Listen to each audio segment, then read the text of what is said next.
मित्रानेच केला मित्राचा खून. पत्नीसोबत अनैतिक संबंधातून झालेले हे खून प्रकरण.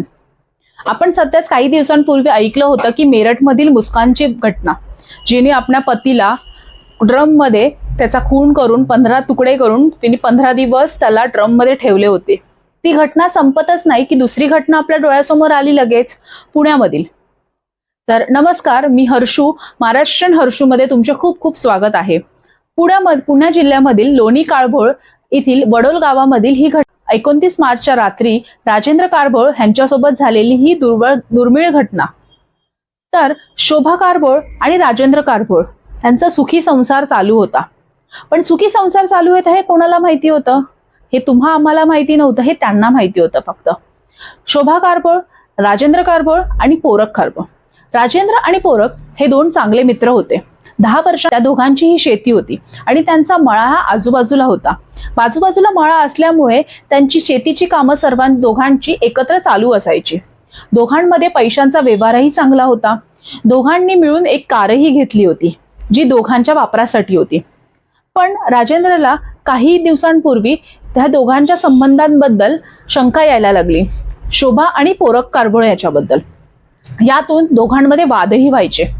राजेंद्र कारभोळ हा रोज पिऊन यायचा आणि शोभाला मारहाण करायचा आणि तो तिला नेहमी विचारायचा की तुझं पोरक सोबत काही संबंध आहेत का?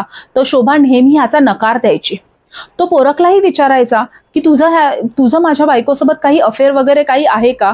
तर तोही त्या गोष्टीसाठी नकार द्यायचा. पण राजेंद्रला ही गोष्ट पूर्ण माहिती होती की या दोघांमध्ये काहीतरी संबंध आहे. पण शोभा आणि पोरक दोघेही या गोष्टीचा नकार करत असायचे. एके दिवशी 29 मार्च रोजी राजेंद्रने पोरक ह्याला जेवणासाठी घरी बोलवले. शोभाने मटणाचा बेत केला. तिघ जणही जेवायला बसणार होते. त्याच्याच अगोदर राजेंद्रने पोरक आणि शोभा ह्या दोघांच्या संबंधांविषयी भांडण सुरू केलं. त्याने दोघांनाही विचारायला सुरुवात केली की तुम्ही मला काय खरं खरं आहे ते सांगा.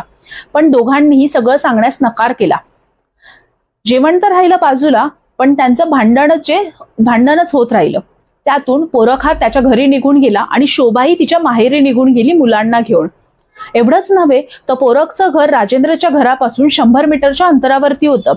पोरकच्या घरी ही सगळ्या गोष्टींची माहिती पडली आणि पोरकच्या घरी ही भांडणाची सुरुवात झाली. शोभा ही आपल्या माहेरी गेली, पण तिने इथे यायचा निर्णय घेतला नाही. ती म्हणाली की नाही, मला राजेंद्रसोबत राहायचं नाही आहे. तसं बघायला गेले तर पोरक आणि शोभाचे हे फक्त संबंध होते. त्या दोघांचा लग्नाचा काहीही विचार नव्हता.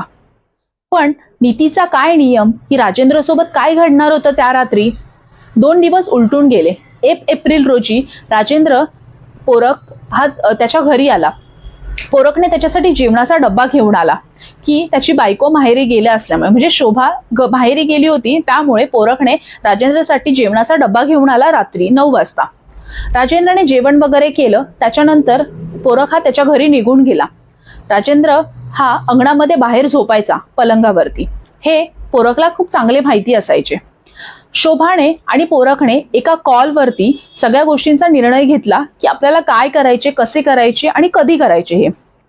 पोरकने रात्री 2 वाजता हा राजेंद्रच्या घरी आला आणि त्याने त्याला मारण्याचा प्रयत्न केला.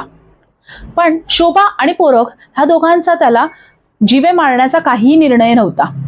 त्याला फक्त अपंग त्यांना करायचं होतं, कारण राजेंद्र हा शोभाला खूप त्रास द्यायचा दारू पिऊन म्हणून. तर शोभा आणि पोरकने हा जोही काही प्लान केला होता तो त्या रात्री पूर्ण करायचा निर्णय घेतला. पोरक हा राजेंद्रच्या घरी आला. रात्रीचा काळोख, पण राजेंद्रचा कुत्रा हा त्याच्या मळ्यामध्येच असायचा. पण तो पोरकला ओळखत असल्यामुळे त्याने त्याच्यावरती काही भुंकले वगैरे काही केलं नाही. तर राजेंद्र हा गाढ झोपी गेला होता. पोरक आला, त्याने त्याला पाहिलं की राजेंद्र हा झोपला आहे. त्याच संधीचा त्याने फायदा उचलून त्याने त्याच्या डोक्यामध्ये दगड टाकला. त्याला हानी करायची होती, त्याला पूर्णपणे मारायचं नव्हतं. पण त्याच्या दगडाचा आणि फावड्याचा इतक्या जोरात त्याला फटका बसला की त्याचा जागीच मृत्यू झाला.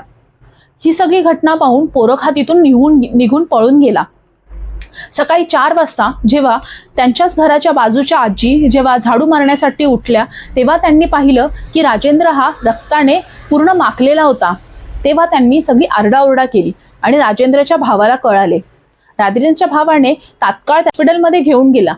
पण हॉस्पिटलमध्ये घेऊन गेल्यानंतर डॉक्टरांनी लगेच सांगितलं की ह्या राजेंद्रचा मृत्यू झाला म्हणून.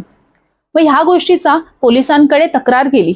नंतर पूर्ण घटनेचा आखाडा घेत पोलिसांनी सगळ्या चौकशी केल्या. शोभा आणि पोरक ह्या दोघांनाही पूर्ण चौकशीसाठी बसवलं. आधी तर दोघांनी टाळाटाळ केली की नाही, आम्ही काही केलं नाही, आम्हाला काही माहिती नाही.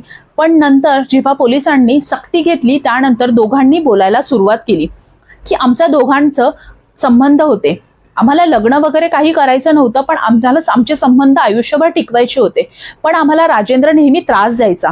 तो माझ्यावरती दारू पिऊन येऊन अत्याचार करायचा, मला मारहाण करायचा. ह्या सगळ्या गोष्टींना मी खूप कंटाळली होती. मला पोरक सोबत राहायचे होते, पण राजेंद्र मला खूप त्रास द्यायचा. ह्यातूनच आम्ही दोघांनी ठरवलं होतं की आम्ही फक्त राजेंद्रला अपंग करायचं. आम्हाला त्याला जीवे मारण्याचा काही आमचा निर्णय नव्हता. पण ते आमच्याकडून म्हणजे पोरककडून चुकीने तो मारला गेला असं पोरकचं म्हणणं आहे. पण ह्याच्यामध्ये काय झालं, दोघांच्या ह्याच्यामध्ये तर तिसऱ्याचा जीवच गेला ना. त्याची तर काही चुकी नव्हती ना, त्याचे काही संबंध नव्हते ना. गोष्ट कोणाची होती, संबंध कोणाचे होते, शोभाचे आणि पोरकचे. तर ह्या काही गोष्टी असतात ज्या अनैतिक संबंधातून अशा घडतात. 1 एप्रिलला रात्री ही घटना घडली होती. त्याच्यामध्ये राजेंद्र काळभोर ह्याचा जीव गेला. लोणी काळभोरमध्ये राहणारे राजेंद्र काळभोर आणि पोरक काळभोर, शोभा काळभोर ही सध्याची पुण्यामध्ये घडलेली घटना आहे.